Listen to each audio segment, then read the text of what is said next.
네, 오늘은 우리가 역대상 19장 말씀, 20장 말씀 두 개를 한꺼번에 살펴보고 지나가려고 합니다. 역대상에 나오는 마지막 전쟁이 오늘 말씀의 내용이라 이렇게 볼 수 있습니다. 지난주에 봤던 18장의 말씀과 19장의 시작이요, 굉장히 많이 다릅니다. 18장 1절은 이렇게 시작하죠. 항복을 받고 가드와 그 동대를 빼앗고, 이 전쟁의 기운이 막 감도는 것으로 시작하는데, 오늘 19장 1절 2절은 이렇게 시작해요. 호의를 받았으니 호의를 베풀리라. 뭔가 분위기가 평화 분위기예요. 그런데 이 다윗이 베풀고자 하는 이 호의에 대해서 이방 사람 암몬은 어떻게 봤냐면 3절 말씀에 보니까 한운에게 말하되 왕은 다윗이 조문사절을 보낸 것이 왕의 부친을 존경함인 줄로 여기시나이까? 하여간 신하를 잘 둬야 돼요. 이 신하들이 왕에게 나온 것이 그 땅을 엿보고 정탐하고 전복시키고자 함이 아니니까? 이 말을 딱 듣다 보니까 이 어리석은 왕이 신하들의 말이 맞다. 다윗이 조문사절단을 보낸 것은 정탐하고자 함이구나. 그래서 조문사절단은 어떻게 했어요? 수염을 깎고 볼기 중간까지 옷을 잘랐어요. 볼기 중간까지 옷을 자르다는 얘기는 뭡니까? 대충 보면 엉덩이가 보일랑 말랑 그런 겁니다. 다윗은 은혜를 베풀었지만 암몬은 배척했다는 얘기예요. 사실상 그냥 박대한 것이 아니라 수염을 깎고 엉덩이가 보일 정도로 수치심을 줬다는 얘기예요. 여러분, 그리스도인으로서 안 믿는 동료에게, 안 믿는 친척에게 호의를 베풀었지만 예상치 못한 곤란을 당할 때가 있지요.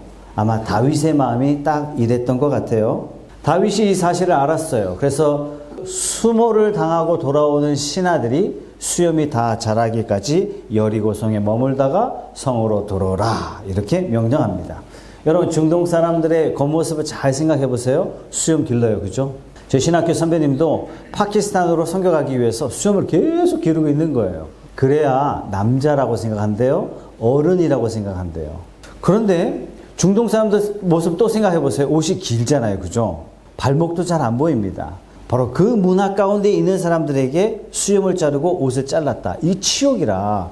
뭐 이 정도 갖고 치욕이라고 할 수 있어? 라고 하실 분도 계시겠습니다만, 구한말, 우리 두 발 자를 때, 댕기 자를 때 어떤 일이 벌어졌죠? 수많은 사람들이 신체 발부는 수지부모라. 그래서 어떻게 해요? 자살하는 사람들이 굉장히 많았다. 이런 이야기를 우리는 잘 알고 있습니다.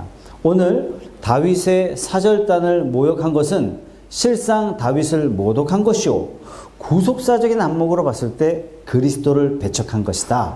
이렇게 결론 내릴 수 있습니다. 암몬이 여기서 끝난 게 아니에요. 다윗의 심기를 건드렸다. 이렇게 이것이 매우 심각한 줄 알고 어떻게 해요? 전쟁을 준비합니다. 다윗과 싸우기 위해서는 어떻게 해야 된다? 연합군을 결성해야 된다. 그래서 6절 말씀, 암몬 자손이 자기가 다윗에게 밉게 한 줄 안지라 한운과 암몬 자손은 더불어 은 1000달란트를 아람 사람 나하라임과 아람 마아가와 소바에 보내 병거와 마병을 쌍내대, 뭐하죠? 용병을 산 거예요. 얼마로 샀어요? 은 1000달란트. 엄청난 돈이에요. 은 1000개가 아닙니다. 1000달란트, 1000달란트. 7절에 보니까 병거 32,000대를 데려와요. 마아가 왕과 그의 군대를 고용하였더니 그들이 와서 메드바 앞에 진침해 암몬 자손이 그 모든 성으로부터 모여와서 싸우려 한지라. 자, 암몬의 왕 한운이 단지 다윗을 마음으로만 미워한 것이 아니라 대단한 적개심을 가지고 다윗을 대항했습니다. 우리가 그리스도인으로 살 때 여러분, 세상이 녹록지 않아요. 그리스도인들을 향해서 손가락질하고 무시하는 정도가 아니라 아주 심한 말로 그리스도인들을 욕하고 교회를 욕할 때가 많이 있습니다. 이럴 때 어떻게 합니까? 오늘 다윗이 8절 말씀에 다윗이 듣고 요압과 용사의 온 무리를 보냈다. 이렇게 나옵니다. 요압은 누굽니까? 다윗의 오른팔인데요. 용사 중에 용사예요. 은혜의 사신을 배신한 그들에게 심판의 사자를 보냅니다. 참 하나님 놀라우세요. 하나님은 언제나 극악한 죄인들에게도 반드시 은혜의 사신을 보내요. 그러나 하나님이 보낸 은혜의 사신을 배척한 자에게는 하나님이 다시 심판의 사신을 보낸다는 사실을 우리는 성경 어디서든지 찾아볼 수 있습니다. 다윗에게는요, 대단한 용사들이 있는데 특히 요압이라는 장수가 있었고, 이 요압의 동생도 아비새인데 이 아비새도 대단한 용사예요. 아마도 이 형 요압이 다윗이 거느린 용사 중에 최고의 용장이었던 것 같아요. 그래서 요압이 원정군 아람을 상대하고 자기 동생 아비새에게 이 암몬을 대항하라 이렇게 이야기하면서 동생에게 이렇게 격려합니다. 13절 말씀 같이 한번 읽어볼게요. 너는 힘을 내라. 우리가 우리 백성과 우리 하나님의 성읍들을 위하여 힘을 내자. 여호와께서 선히 여기시는 대로 행하시기를 원하노라. 결과는요, 다윗의 대승으로 끝납니다. 돈 받고 전쟁에 참여한 아람 군대가요, 대패하게 되죠. 도저히 안 되겠다 싶어서요, 아직도 참여하지 않은 아람의 군사들을 다 불러들여요. 처음에는 은 1000달란트를 받고 돈 벌 생각으로 전쟁에 참여했는데 전쟁은 둘째치고 돈은 둘째치고 이거 망신 중에 망신이에요. 팔레스타인 전 지역 중에 최고의 군사 중에 최고의 군사가 아람이라고 스스로 자부했는데 이들이 은 1000달란트를 받고 다윗쯤이야, 팔레스타인 저 지방쯤이야 하고 전쟁에 참여했는데 전쟁에 한 번에 졌어요. 망신 중에 망신이에요.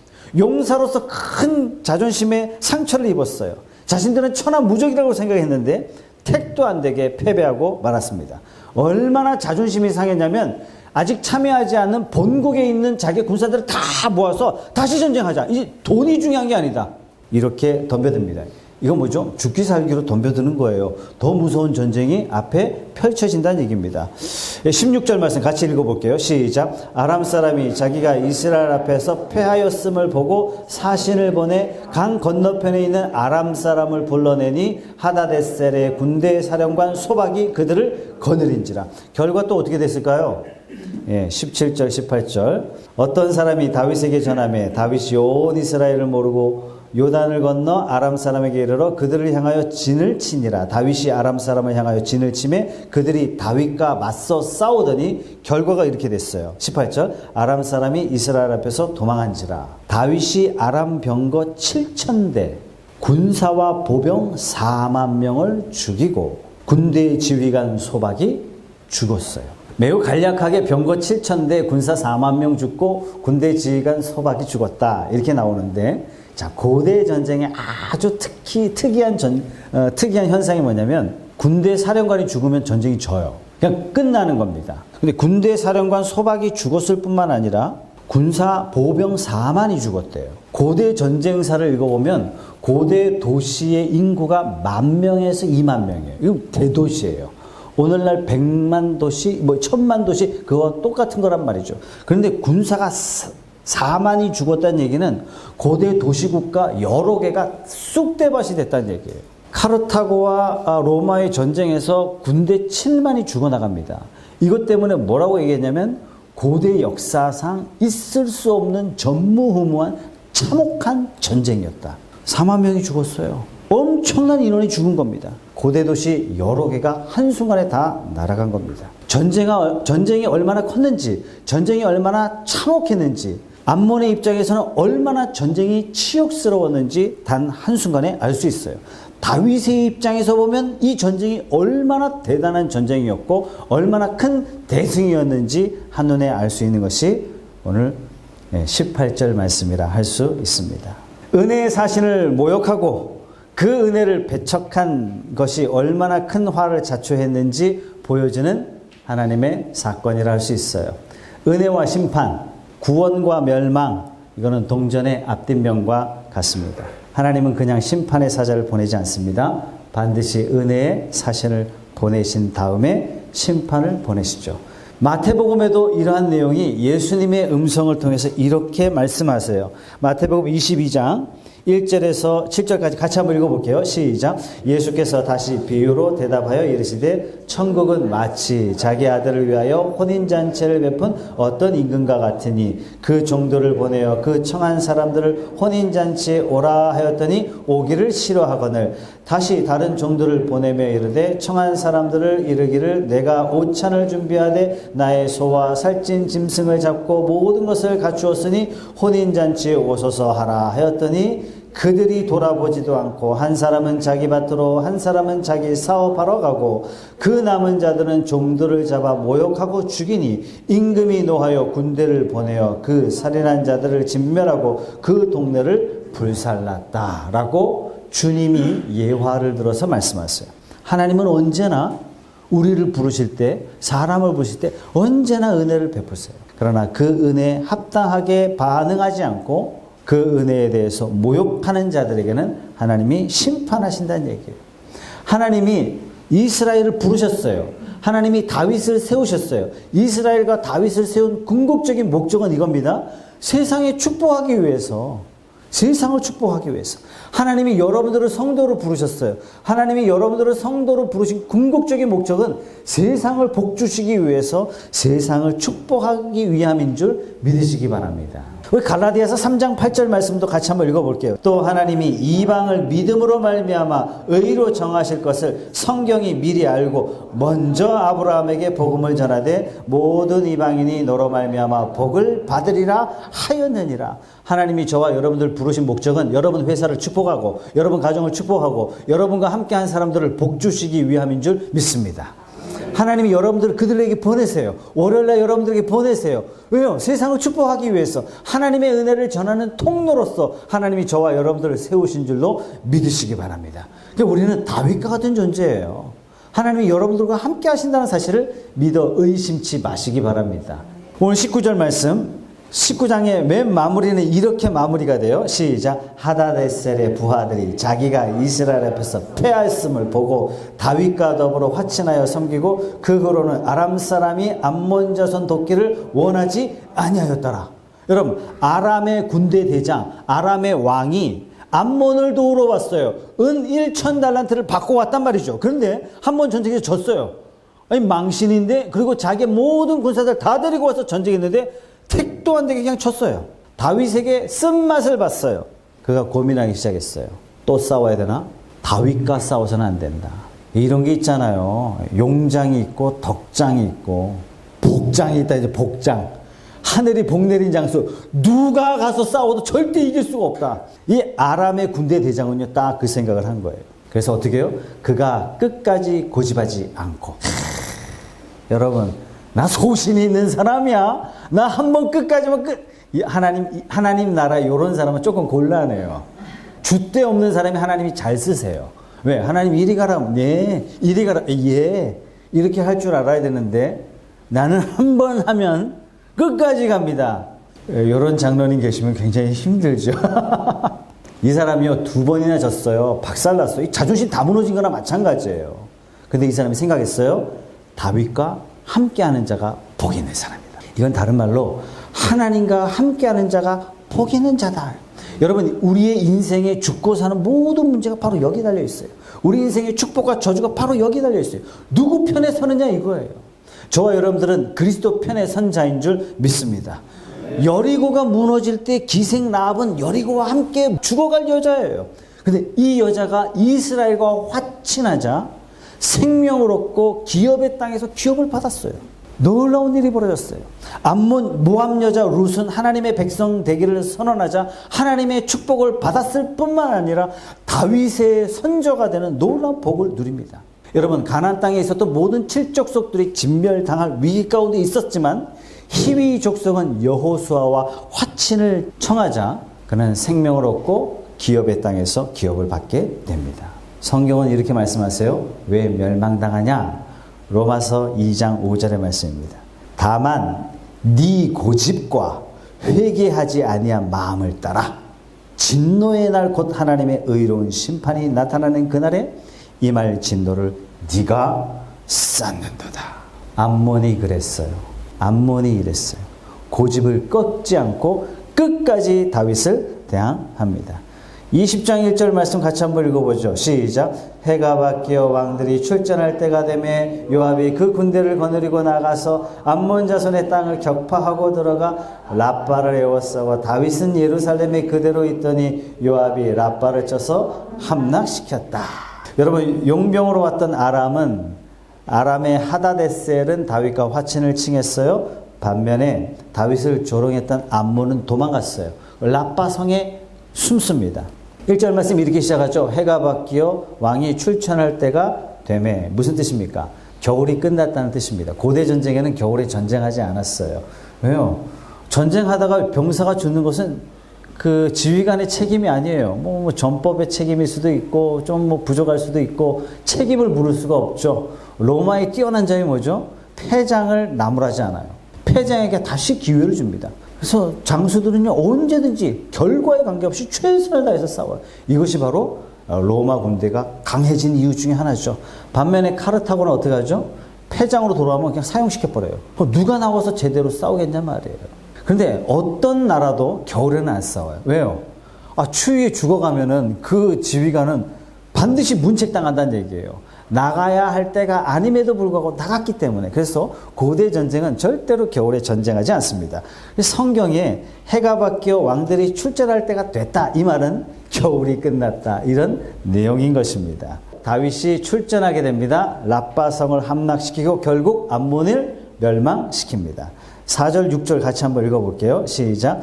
이후에 블레셋 사람들과 게셀에서 전쟁할 때에 후사 사람 십부게가 키가 큰 자의 아들 중에 10배를 쳐 죽임에 그들이 항복하였더라. 또 가드에서 전쟁할 때에 그곳에 키 큰 자 하나는 손과 발에 가락이 6씩 모두 24이 있는데 그도 키가 큰 자의 소생이라. 문제는 키 큰 자의 많은 장수들이 있었던 땅이었지만 전부 다 멸망시켰다. 여러분 이상한 단어 나오지 않습니까? 가드 땅. 제가 지난주에 그토록 강조했던 가드 땅. 18장에 블레셋 사람의 손에서 가드를 빼앗아 왔다. 근데 오늘은 멸망시켰다. 이렇게 나오고 있어요. 어떤 내용인지 7절은 이렇게 우리에게 힌트를 줘요. 그가 이스라엘을 능욕함으로 다윗의 형 시므아의 아들 요나단이 그를 죽이니라. 이스라엘을 능욕했대요. 예, 18장에는 항복했거든요. 이 항복이 어떤 항복이라고요? 예, 위장된 항복, 가짜 항복이었다는 얘기예요. 그래서 이 가짜 항복으로 이스라엘을 능욕했는데 오늘은 완전히 멸망시켰다. 암몬이 멸망당한 원인도 은혜의 사신들의 수염을 깎고 의복을 볼기까지, 엉덩이까지 잘라냈던 그런 모욕 때문에. 그런데 다윗이 가만히 있을 수 있겠습니까? 마찬가지입니다. 여러분들이 하나님의 이름으로 세상에 나갈 때 세상이 여러분들을 모욕하고 여러분들에게 수치심을 줄 때 하나님 가만 계시지 않습니다. 반드시 심판의 칼을 드십니다. 다니엘에게 이렇게 말씀하세요. 다니엘 7장 22절에 옛적에 항상 계신 이가 와서 지극히 높으신 이의 성도들을 위하여 원한을 풀어 주셨고 때가 이름에 성도들이 나라를 얻었더라. 하나님은 여러분 편에 여전히 싸우시고 계신 줄 믿으시기 바랍니다. 하나님은 여러분들이 가는 곳마다 함께 하세요. 왜요? 여러분들이 하나님의 명예를 위해서 일하시고 계시기 때문에, 하나님의 이름을 위하여 세상에 나간 자이기 때문에 하나님은 여러분들 홀로 싸우는 걸 원치 않으세요. 하나님이 앞장서서 싸우시고 하나님이 여러분들에게 이김 주시고 하나님이 여러분들에게 승리 주시는 줄 믿습니다. 20장 마무리 이렇게 합니다. 같이 읽어보죠. 시작. 가드의 키 큰 자의 소생이라도 다윗의 손과 그의 신하의 손에 다 죽었더라. 하나님이 승리 주셨어요. 하나님의 백성과 화친한 자에게는 복을 주시고 하나님이 보낸 자를 끝까지 대적한 자에게는 반드시 사망이다. 여러분 오늘 말씀이 우리에게 가르쳐주는 메시지가 바로 그거예요. 하나님이 우리를 이러한 자와 같이 세우셨다는 얘기예요. 오늘 다윗의 이 싸움의 의미가 바로 이러한 의미입니다. 여러분 역대상은 누구에게 썼다고요? 이스라엘이 포로로 잡혀간 바로 그 시대에, 포로로 끌려간 바로 그 시대에 이스라엘 백성들, 나라 잃었어요. 성전도 잃었어요. 몽땅 다 잃었어요.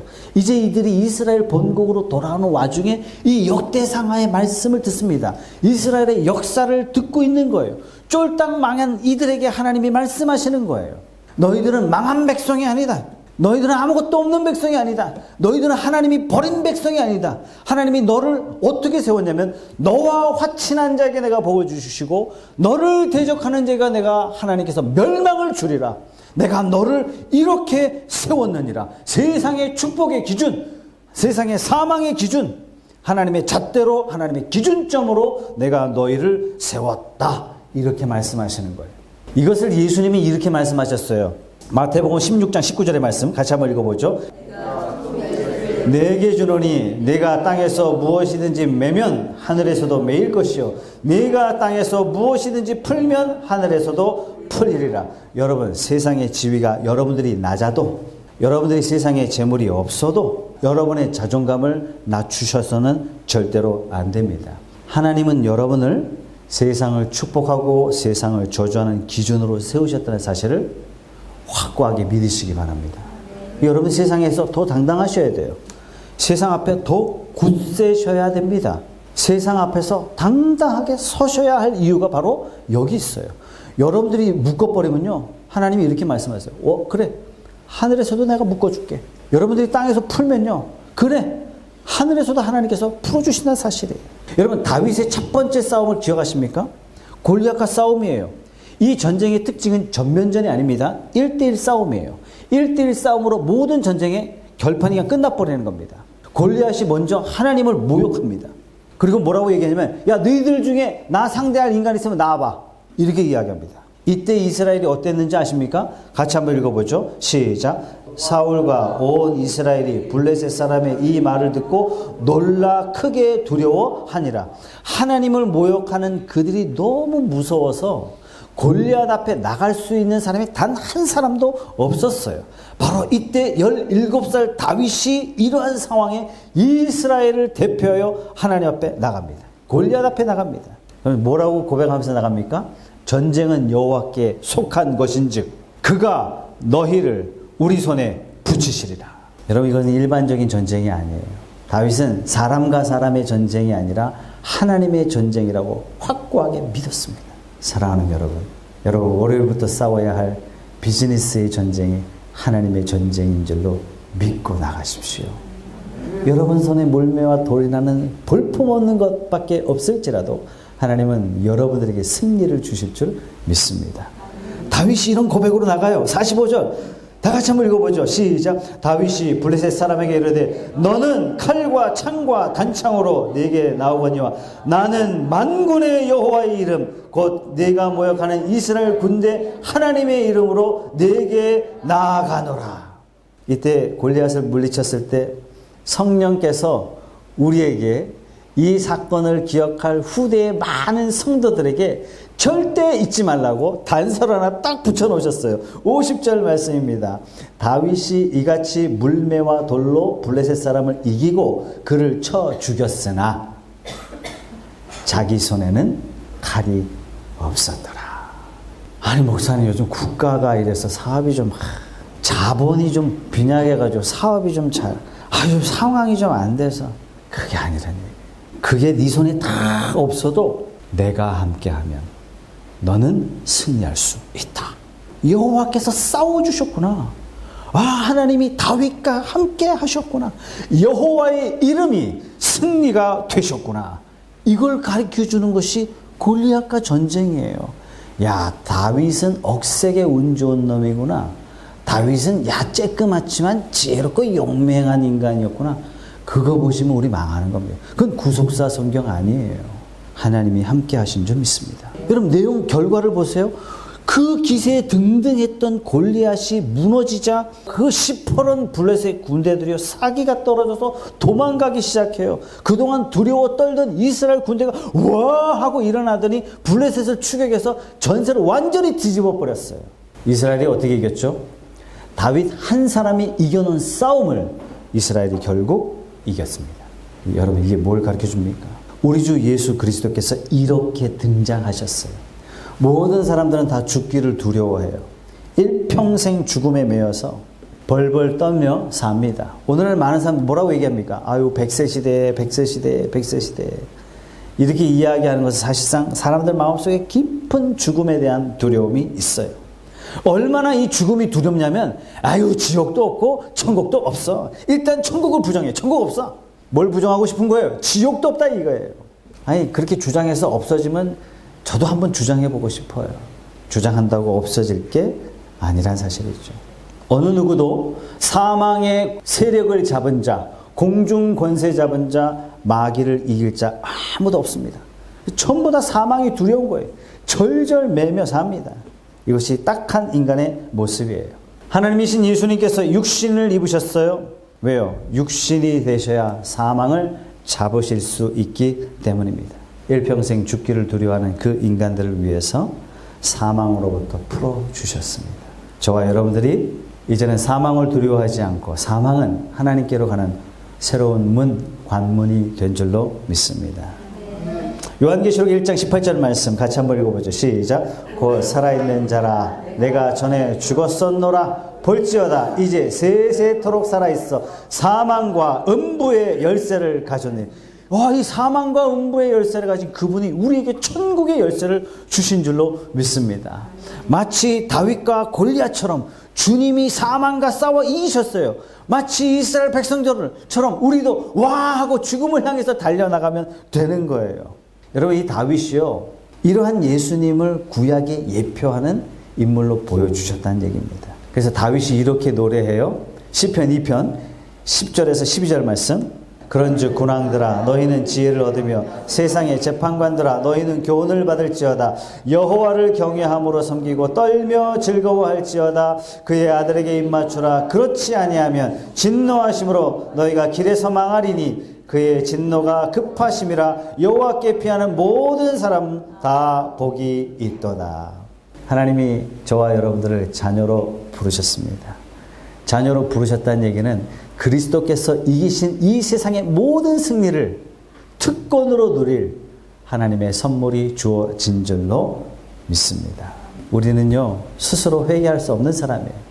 우리의 고집이 얼마나 대단한지 우리 스스로 보면 잘 알잖아요. 그죠? 그러나 그리스도의 조건 없는 은혜, 값 없는 사랑, 전적인 은혜, 전적으로 타락한 우리들을 향하여 그냥 베풀어 주셨어요. 우리를 자녀 삼아 주셨습니다. 우리는 하나님 앞에 하나님 편에 설 수 없는 자였지만 하나님 편에 앉혀 주셨어요. 그리고 하나님이 저와 여러분들에게 세상을 축복하고 세상을 저주하는 기준점으로 저와 여러분들을 세워주신 줄로 믿습니다. 저와 여러분들을 통해서 세상을 축복하시기도 세상을 저주하시기도 하시는 하나님의 귀한 사람으로 세우셨으니 여러분 이 세상에 대해서 더 당당하시고 그래서 더 겸손하시고 그래서 여러분 자신을 더 사랑하시고 여러분과 함께한 사람들을 더 사랑하시는 저와 여러분들이 다 되시기를 주님의 이름으로 축복합니다.